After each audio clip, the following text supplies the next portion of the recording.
Thank you so much. I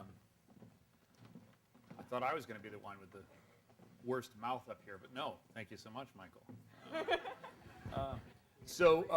Pick up a microphone, please, both of you. What is your vision of the counterpoint between the two of you, first of all?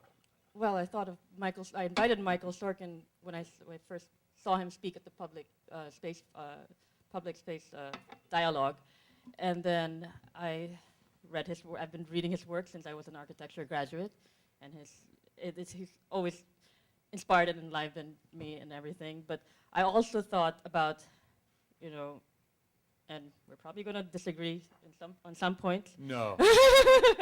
Please, no disagreement. But we were talking about, we both take the rhythm of the city. We're both walking and talking about nature in different ways, and that's our counterpoint there. But do you think you view nature in fundamentally different ways in the city? Somewhat. So you would be the futurist, and he's the hippie. Actually, it's weird because I'm talking about the present, and he's talking about this spectacular, glorious future. And I'm trying to see how we could jump to that, by studying the present. And so far, I don't see how, if we don't change ourselves. All right, well, let's explore that a little bit. That's fascinating. A couple of questions, Michael. Who owns these vertical farm buildings? Monsanto? Well, yeah, exactly not. As I alluded, one of the objects of the exercise is to look at a way of doing this large-scale production without inviting agribusiness to come in and rape the city. So the model that we think about is of a typical industrial loft building, in which smaller scale initiatives would be possible. But we're looking at numbers. So yes, I mean that's obviously one of the dangers of this system, and one of the reasons that I think at the end of the day, in terms of the fantasy of producing 100% of food, it's not on in New York City. I should say that we're also looking, we're looking at a 30% scheme, we're looking at a 100-mile scheme, we're looking for an Erie Canal-based scheme. Our main agenda is the compilation of an encyclopedia, not a prescriptive utopia. Right. It is in the nature of utopias to be critiques of the present, not simply speculations about impossible futures. Part of the urban footprint issue for a city like New York is that there's an enormous amount of energy devoted to rebuilding, and that perhaps you get a much better efficiency metric if you retrofit everything to produce this vertical agricultural component. Is it possible to do this without a complete rebuilding of the city, as we've seen in some of your slides? Sure. I mean, the lower rates are already happening. There are farms on rooftops. There are farms in large industrial buildings. There are farms in vacant lots. There are wonderful community initiatives focused on small-scale agricultural production. So this is a very salubrious, embracing idea. But the object of the study is to push the thing to the margin, to see how it ramifies. Because there are important political issues that have to do with the level of responsibility that each of us takes, and that cities, as a kind of primary social organism, are capable of bearing in terms of this planetary respiration. All right, let me throw a couple of flaming political asteroids at you, since you did have Lenin up there in one of your slides. I'm wondering if part of the problem here, and I'm quite intrigued by your encyclopedia and the whole idea of this, is that the environment and this question of energy footprint always gets spoken about globally in a sort of bubble, in a kind of a vacuum. And I was intrigued by the graphic of New York's footprint. Regionally is something like Sudan, the 5 boroughs is France. And we can't evaluate the irresponsibility of energy production without looking at other political considerations in the world. For instance, if Sudan commits genocide, don't we get a few more fossil fuel options? Is it possible to mediate the politics of this without thinking much more broadly about the identity of communities like Sudan, like New York, like Chernobyl in Russia? Yeah, no, absolutely not. And one of the political considerations is the nature of the membrane around any given body politic, New York City, for example. So, you know, in investigating what can be grown and what can't be grown, we discovered that it's very difficult to grow coffee. So our fantasy immediately became, well, there are a lot of Haitians in New York. The current production of coffee in Haiti, about 50% of what we require. If they were to grow 100% in exchange for Columbia PhDs, let us say, there could be a positive contribution on both sides, and a decidedly political one. Cecilia. The idea was to get it back to you. That's why my thesis was on more of a pedestrian level, because I had the same critique that we're talking about this ecology and this something I couldn't touch. You know, the numbers, the comparisons. When I was trying to even dig through the value of a tree, I found that I felt weird because I'm like, I could argue against this value because this value is just based on retail. I spoke to Greg McPherson and Mr. Novak who did the studies on valuation of trees, just you know, and for Chicago first, and then for New York next, and it could seem to go both ways. Well, you know, I think what we're both talking about is a question of equality and inequality.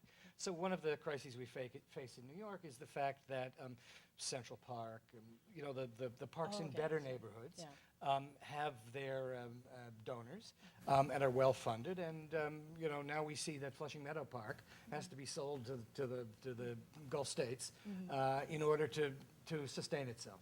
So how do we somehow how do we equalize the access to these natural advantages around the city? Well, but you go to the people in Sunset Park or Flushing Meadows and ask them, and this is a real political issue in New York, in Sunset Park, where the Bloomberg administration has imposed an enormous number of bikeways in the Sunset Park area as a way, they say, in this benign sort of urban planning kind of approach, to improve the access outside of the Gowanus Highway and the BQE to move through Sunset Park. But if you talk to Sunset Park residents about whether the need for bikeways even shows up on their top 20 list of things that need to happen in this neighborhood, they go, no, we do not need bikeways around here. This is not our priority. We'll get to that. And I'm wondering if some of the issues of disparities between our notion of whether nature is something important to do right now relates to the realities on the ground in some of these individual communities. Cecilia? We don't want trees right now. We want some other stuff. Yeah, I mean, that was the argument for the High Line, for instance. They didn't know trees and everything, but I don't know. I was thinking I'm still thinking about an answer to that. Actually, I think you'd have to get back to me on that. Yeah. Well, part of the High Line question is you don't know you want it till you have it, and then you have it, and you go, oh, that's great. Don't take it away from me ever and ever again. It raised the property values and pushed out the original people who were living there in the first place. I mean, there's a problem there too. Well, there are two arguments. I mean, you don't know you want it until you have it. That's certainly a legitimate argument, but there's probably a bigger argument which has to do with disempowered communities. And you know, there's been a kind of leitmotif in a series of presentations about a very, how to put it delicately, economically oriented administration with a penchant for top-down planning, and not any particular interest in listening to community voices and allowing communities to set their priorities. We know that the community boards are not powerful institutions, and although they can state a series of preferences, they have no actual statutory power. So we are talking about issues of local democracy, the distribution of resources in an equitable fashion. Some of this is reflected in the distribution of trees. I mean, I find 1 million trees more benign, I think, than you do, in the sense that there really are problems with the urban heat island and carbon sequestration and just a kind of general level of amenity. And I like the idea that this is a resource that's meant to be uniformly shared, But it is true, as you point out, that the trees and the pots are doing a little bit of surrogate work. It's easier to deal with them than it is with people. With people, yeah. That's, so- yeah, that was- Although part of the pots issue is security. You know, it's, if you don't have pots with plants in them, you've got metal bollards. Bollards, yeah. Right. Yeah. So- And then it's supposed to contain, Yeah. you know, rainwater and rain, to soak up the water so the water doesn't go to the New York City drainage system. But there's a I mean, Yeah, you know, there's I little think things. you can still make some distinctions within this territory. I mean, there's a difference between the anti-tank Yeah. planters and the kind of incremental appropriation of the street that some of them seem to be doing as placeholders for our own eventual takeover. I like anti-tank planters. That's a good brand. I really think so. Finally, before we get to the next panel, do you think it's possible to do environmental planning on the scale of New York without a lot of top-down intervention? Can it really happen from the ground up? It needs both. It needs both. What's the balance? I think it needs an informed constituency.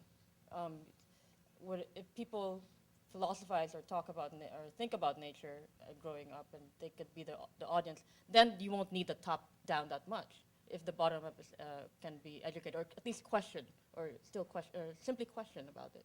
Well, let's just think in terms of models. The public health department and the fire codes, Yeah. for instance, basically veto anything else that's going on. That if you violate a fire code, or if you violate a public health requirement, if you're a retail or restaurant or something like that, a very low officer of the city can come in and basically shut you down. Would you advocate for issues of nature and the environment in a city like New York to have that kind of power, that the regulatory power of trees, nature, of appropriate uses of nature, basically have to meet a specific code, and if you don't meet that code, then the whole building gets shut down, just like the violator of a fire code, just like the violator of public health ordinance? But it's already being done. There are codes to what kind of trees or plants that you can put in front of a building.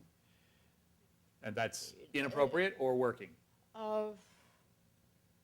Depends on where and what context. It is a blanket statement in a way because, let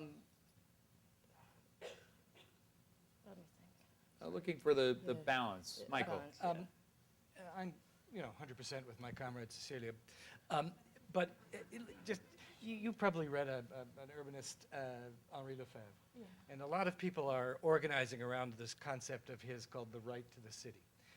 And the kind of crude understanding of what that means is that we have a right of access to the city and a right to share in its benefits. But the most crucial aspect of his thinking, which I think resonates with your question, is the idea that the right to the city also includes the right to imagine the city of your desires and to realize it. And I think the balance has to come from enabling people to fulfill their desires for the kind of city that they wish to live in and creating the mechanisms that allow that. And that would include not wanting trees as well as wanting trees? We should want trees. We should want trees, though. And people should want trees. That's it. For the right reasons. For the right reasons. Thank you very much. All right, let's get our participants up on stage for the last panel here.